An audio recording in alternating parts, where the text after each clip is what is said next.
What's up mga kanoo?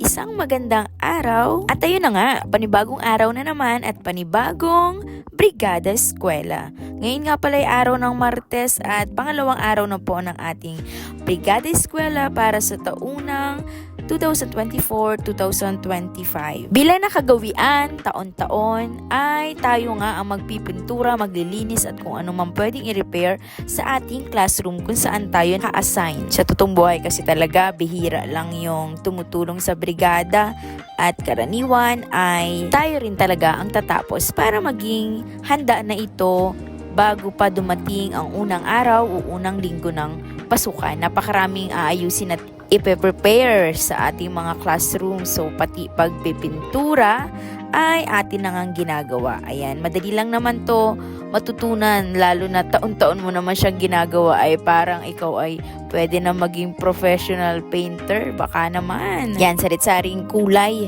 sa classrooms ang atin nilalagay. Meron tayong ivory para sa mga beams and borders, tulips, at meron ding milk para sa loob para mas maliwanag ang classroom.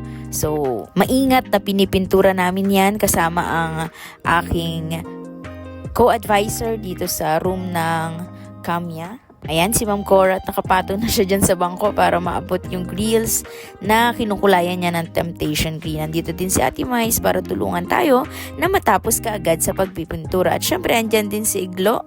Salamat sa inyong pagtulong at nakatapos tayo sa araw na ito. Pagliligpit naman sa susunod na araw. Maraming salamat sa panonood.